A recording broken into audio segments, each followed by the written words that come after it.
السلام علیکم ورحمۃ اللہ وبرکاتہ. الحمد لله نحمده ونستعينه ونستغفره ونستهديه ونعوذ بالله من شرور أنفسنا ومن سيئات أعمالنا من يهده الله فلا مضل له ومن يضلله فلا هادي له. أما بعد فقد قال الله سبحانه وتعالى: أعوذ بالله من الشيطان الرجيم بسم الله الرحمن الرحيم. يا أيها الذين آمنوا إنما الخمر والميسر والأنصار والأزلام رجس من عمل الشيطان فاجتنبوه لعلكم تفلحون. وقال رسول الله صلى الله عليه وسلم: مقادير الخلائق قبل أن يخلق السماوات والأرض ب50,000 سنة. يقول: وكان عرشه على الماء، أو كما قال عليه الصلاة والسلام: سبحانك لا علم لنا إلا ما علمتنا إنك أنت العليم الحكيم. اللهم صل على محمد وعلى آله وصحبه وسلم. الحمد لله. محترم سامعین الکرام، محترم حاضرین، اللہ سبحانہ و تعالی کا احسان ہے. اللہ سبحانہ و تعالی دنیا کی سارے مخلوقوں کے اندر اللہ تعالیٰ نے ہمیں بہترین مخلوق انسان بنایا، اور بہترین مخلوق کے اندر بہترین شخصیات، بہترین جماعت ایمان والا کا جماعت بنایا. میرے محترم دوستو، اسلام دنیا میں آنے سے پہلے ایک جہالت کی زمانہ تھی. اسلام دنیا میں آنے سے پہلے کے بعد ایک جہالت کی زمانہ تھا. اس زمانے میں ایسے کچھ کام، ایسے کچھ گناہ، ایسے کچھ رسم و رواج موجود تھا جو انسان کو ہمیشہ ہمیشہ نقصان اور بربادی کی طرف لے کے جاتے تھے. وہ دنیا میں بھی خسارہ میں گزارتے ہوتے اور آخرت میں بھی سارے زندگی کی خسارہ من الدنیا والآخرہ. فرماتا ہے وہ دنیا میں بھی خسارے میں تھے اور آخرت میں بھی ہمیشہ ہمیشہ نقصان میں تھے. ایسے ایک زمانہ تھا. فرماتا ہے اس زمانے میں جو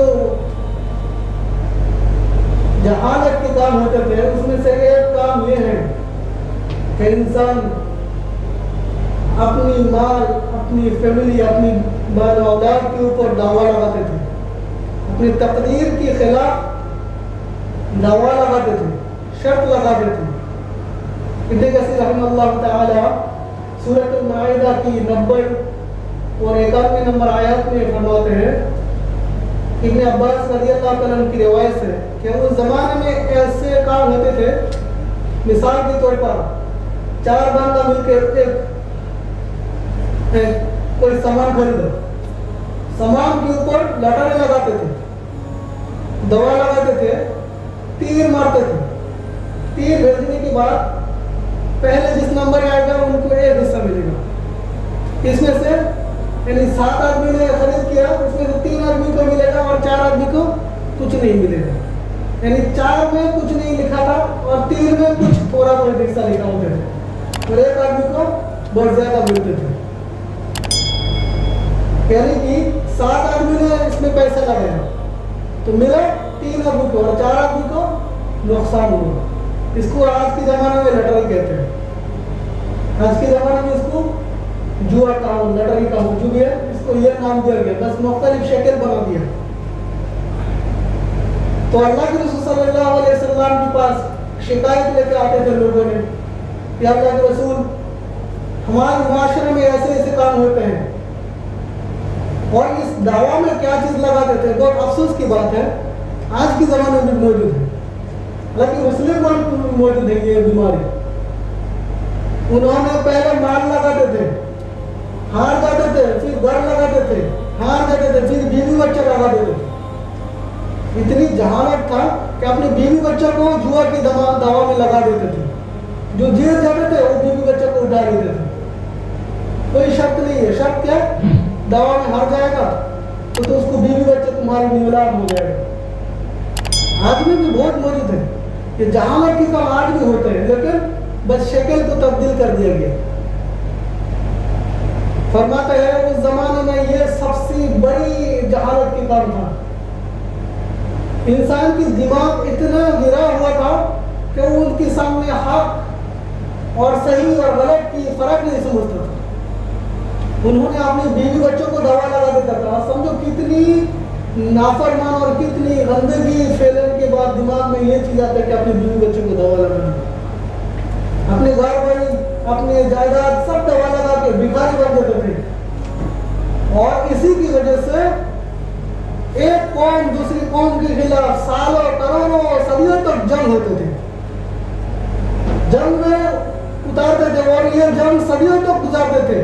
ایک نسل دوسری نسل کو نصیحت کرتے تھے یہ ہماری نسل کو برباد کیا تھے, اس کو کبھی نہیں چھوڑنا, اس کے ساتھ تمہاری جنگ جاری رہے گی. ایک تو مال اور اولاد سے ہلاک ہوا, دوسری نسل کو بھی ہلاک ہونے کا نصیحت کر کے جاتے تھے کہ ان کے ساتھ کوئی دوستی نہیں ہے, ہمیشہ جنگ میں رہو.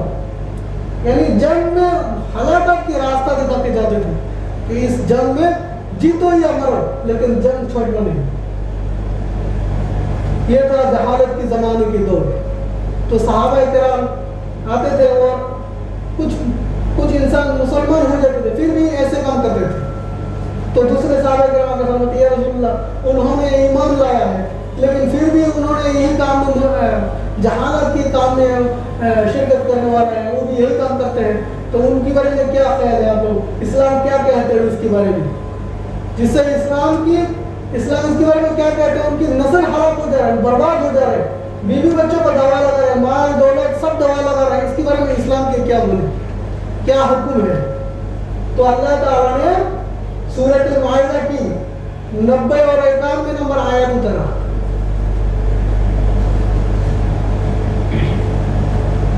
سورۃ البقرہ کے 219 نمبر آیت اتارا. اللہ تعالیٰ فرماتا ہے یسألونک عن الخمر والمیسر, کہ لوگ آپ کے پاس آتے ہیں اور جوا اور مار کے بارے میں, شراب کے بارے میں پوچھتے ہیں. جوا اور شراب کے بارے میں پوچھتے ہیں یہ کیا چیز ہے, اس کے اسلام اس کے بارے میں کیا کہتے ہیں. فرماتا ہے قل فیہما اثم کبیر ومنافع للناس, کہہ دو یہ بڑا گناہ ہے, یہ بڑا گناہ ہے, لیکن لوگوں میں کچھ تھوڑا فائدہ بھی ہے.